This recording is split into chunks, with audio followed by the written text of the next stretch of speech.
I've come to a cemetery in Lexington, Kentucky, to meet Dr. Abdul Munim Samban Jitmood.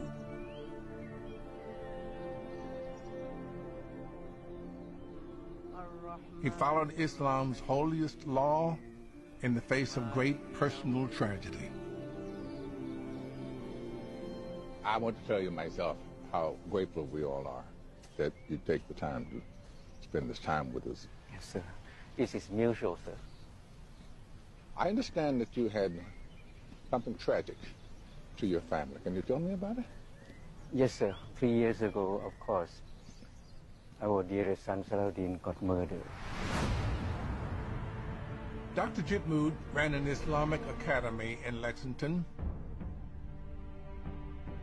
He lived here with his wife and 6 sons. In 2015, Dr. Jitmood's second youngest son, Salahuddin, was working his way through college as a pizza delivery driver.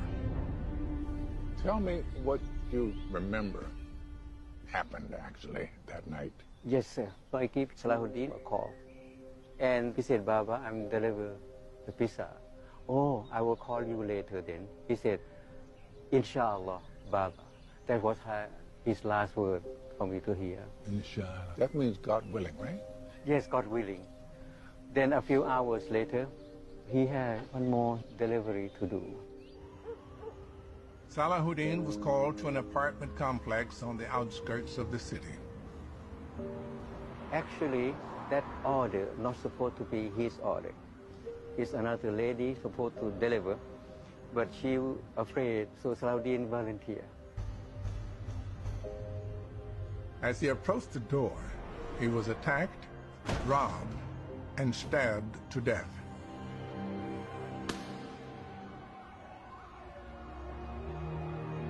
Did the police ever figure out who?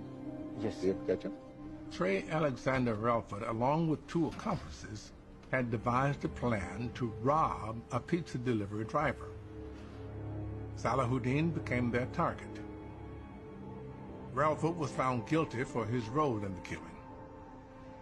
Dr. Jitmood agreed to a plea deal that kept Relford from receiving the death penalty. But it was what happened at the sentencing that caught the attention of the media. And Kim, I don't blame you for the crime you commit. No, I don't blame you. I'm not angry at all. I feel so sad for you that you have to be in this situation. I'm sorry about what happened that day. He's very remorseful, and he's apologetic to me. And I feel that he's looking for some caring, some comfort. That's why when I hugged him, I said that... Wait a minute. You hugged him? Yes, sir.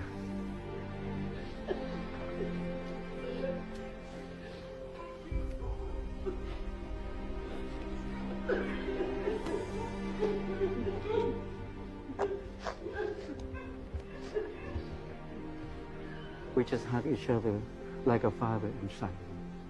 And I feel he's one of my flesh and blood.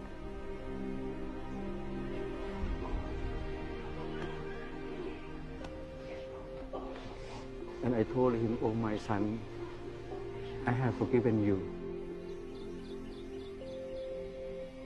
You have a brand new chapter of life. Make yourself a change and become a good person. That's what my message to him. I think this may be a good time to take a break. Thank you. Where do you get the, I don't know, the mercy to do that? He's the murderer of your son, and you forgive. Mr. Freeman, it didn't come easy, but because of Shahada, our deep belief in the oneness of God. The Shahada is the first and greatest of the 5 pillars of Islam. These fundamental rules are the foundation of the Muslim faith. The Shahada states that there is no God but Allah, and Muhammad is his messenger. How does that manifest itself in daily life? Because God created all of us. We have to be good to everyone and be merciful to the one who hurt us the most, so that we can earn Allah's forgiveness. It's Jesus in the Sermon on the Mount. Yes. Forgive thine enemy. Yes, sir. Now, there was a moment in the tragedy of Salahuddin's death that gave you some comfort. Yes, sir. By the time of death, Islam emphasized that you should have a moment to say La ilaha illallah with the finger up, to testify. The night of murder, there was a witness who had observed Salahuddin's body lean against the wall, and his finger go like this. She realized he's a Muslim, he's Muslim, because the way he raised finger, that means he recites Shahada. At the time of sorrow, God sent this incident to comfort me and all of my sons. Thank you so much. Thank you so much. And peace and blessings be upon you, sir.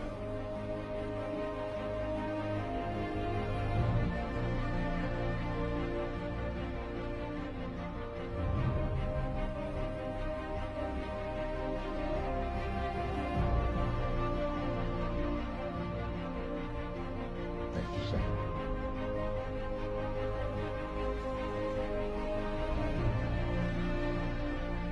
I find what Dr. Jitmood did truly humbling. Of course, he was saved with just following God's commandments of Shahada. I think many people see God's commandments as just admonitions. What people like Dr. Jitmood understand is that they are God's way of showing us how to live better lives. As communities, as individuals, as members of the human race.